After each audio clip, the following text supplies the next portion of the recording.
Subject: AI Henry. Species: human-created artificial intelligence. Description: no physical description available. Ship: not available. Location: classified. It is rare for an artificial intelligence to get absolutely blindsided, yet that's exactly what that piece of shit did to me. First, Omega tells me that the project to limit his insane cloning abilities is postponed indefinitely. Then it shows me what has to be the most horrifying thing I've ever imagined. And finally it dumps a monumental research assignment on me to keep me from being angry. I can't tell if this head researcher role is a bribe or a distraction, but either way it's insulting. As if my ego is large enough for me to care about such things enough to change the way I feel about the need to lessen Omega's potentially apocalyptic abilities. It also took the only copy I had of its core. What the hell am I supposed to do in my downtime? Were the planets uniform in size? Dr. Kimberly Oranda asked, the green glow from my avatar reflecting in her eyes. No. The planets had enough variety in size to avoid triggering any suspicions before we invaded, Commander Heather Helix answered. Please avoid calling them planets, I reminded my new researchers. They are mobile prime platforms. While they share some cosmetic similarities with planets and planetoids, they function quite differently. You can call them MPPs for short.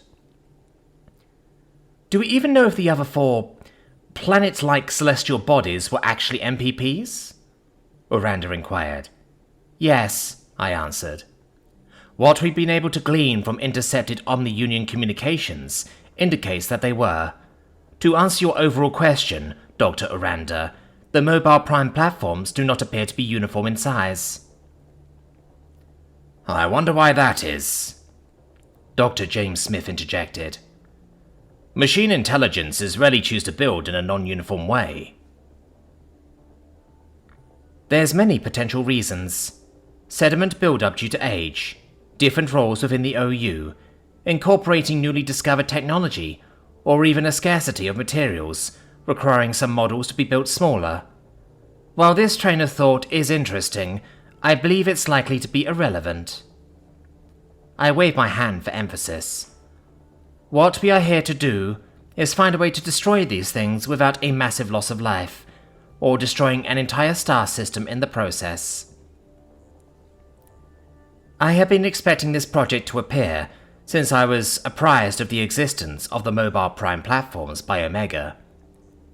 However disgusting these abominations are, we can't simply go around blowing up stars.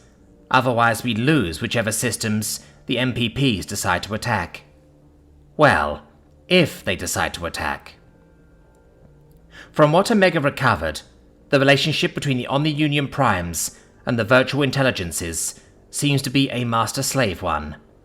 The MPPs create the VI, and have them perform the tasks that need doing, including attacking sentient organic life. It's more likely they'll simply swarm us with their VI. The real question is whether we should be exploring energetic or kinetic options. Both have their benefits and drawbacks, Helix said. I believe we'll end up going with kinetic weaponry, Smith replied. Penetrating a planet with an energy weapon is damn near impossible due to various factors, including the composition of the soil and the planet's magnetic field. Interviews with surviving Marines indicate that these MPPs also have soil, and at least some of them have artificial magnetic fields. Indeed. Having to solve the age-old problem of silica versus light on top of building a new superweapon is a tall order, Oranda said, rubbing her temples. All 3 of these humans are intelligent, but the problem with intelligent humans is that they can be insufferable when assigned a task to complete. There are many different types of genius, but the ones typically assigned to building terrible new weaponry tend to be of the flaky variety. If you give one of them a piece of paper and tell them to make a paper airplane, they will likely give the paper back to you with a blueprint for a new stealth bomber made of paper. When I had been given this assignment, I had quickly realized that my primary task would be running math and wrangling the wandering minds back on track. Thankfully, Dr. Einheimer has been forced into retirement after the warp jammer debacle, so he can't manipulate his way onto the project. Even so, I desperately wish that I had been able to get Dr. Frost involved. She's the type of genius that helps other geniuses stay on task. What about some sort of orbital drop shovel tool, like a mechanical digger? Uranda asked. If the MPP is inactive, won't that activate it? Smith retorted. Probably not, Helix replied. Reports of the invasion show 16 orbital support strikes on the MPP before it went active. AI Omega inadvertently activated it, which also indicates that it doesn't consider our Max to be any sort of threat. Correct, I said. Also, there is OU infantry, armor, and air-based military presence on the MPPs. If we were to drop something on the MPP, it would have to defend itself if it has any hope of accomplishing its task. What about a remote drone that drills into the planet's surface, just straight into the dirt? Suggested Uranda. It could carry a bomb or something deep into the MPP and detonate. Once the MPPs realize what they are, they'll target them specifically. The Max on an MPP can penetrate a battleship's shielding and armor, so we would have to make swarms of your drill ships to make sure enough get through to do the job, Smith replied. Simply not economical. I quickly ran the numbers on how many drill ships it would take to get past an MPP's defenses. Smith was right, it would take a massive number of them. Considering they would also have to have some type of weapon on board that could destroy or disable the MPP, the potential costs were staggering. Once I took into account how many MPPs there are, the idea was no longer feasible. But before I could point that out, Helix spoke up.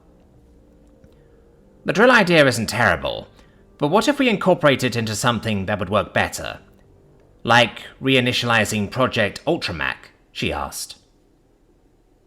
The room went silent. The two doctors were looking at Commander Helix as if she had two heads. Which was completely fair, as Helix had just brought up a classified weapons development program that Smith and Uranda had no knowledge of. Project Ultramac was cancelled due to the Needhog project's success, I pointed out. Yeah, but the Needhog can't help here, can it? Helix grinned at me. No, I admitted reluctantly. Helix walked up to a nearby terminal and turned to me. Could you bring up what we've got on Ultramac? She asked. Yes, I answered. It took no time at all to find the relevant files and bring them up on the screen, despite having to use my credentials to satisfy the security around them. Helix casually browsed them until she found the one that she was looking for, the schematics for the ammunition that would have been utilized. This project was an early draft of what became the primary weapon of the USSS Needhog, she explained. The goal was to fire a Mac round clear through a planet's core. It was scrapped because the Alamari discovered a way to supernova a star with a weapon of similar size and cost. Really? Smith asked. Of course. Which is a better value? A magnetic acceleration cannon that can destroy a planet, or a weapon that can destroy a star? She replied. The Ultramac also had tons of issues with penetration. One was built but never successfully penetrated to a planet's core. Correct, I said. That, combined with the fact that both the Ultramac and the Vienna Renastra are spinal mount weapons that required a specially built ship to operate, was a reason for the project getting scrapped. The Vienna Renastra? What's that? Uranda looked confused. It's the Needhog's primary weapon. Anyway, the researchers didn't get enough time to start trying different rounds. That's the main reason for the penetration issues. However, I've got an idea. Like Uranda said, use a drill. Helix grinned again. I'd rather not play 50 questions with you, Smith said coldly. Could you instead elaborate on whatever the hell it is you're getting at? Replace the typical round projectile that the Ultramac fired with a drill-shaped one, Helix explained, still grinning. That should allow it to penetrate quite deeply within the MPP. If we can add some type of bomb within the round, that would be even better. Putting explosives in a Mac is a recipe for disaster, Smith pointed out. Well, what about an A1 package instead? I ran some calculations to determine if an A1 weapon of mass destruction would survive the conditions inside of a magnetic acceleration cannon. The results were surprisingly promising. If we were to harden the package against electronic interference and make certain that it didn't activate until it left the barrel of the Mac, I began. There's no way the Directorate is going to sign off on that. The A1 is a cursed weapon, Smith said. The nanite plague is still killing people without a cure in sight. Silence fell over the lab for a few moments. Smith had brought up one of the darker subjects that one can discuss in modern times, and Helix was struggling to find a counterpoint that didn't come off as cold.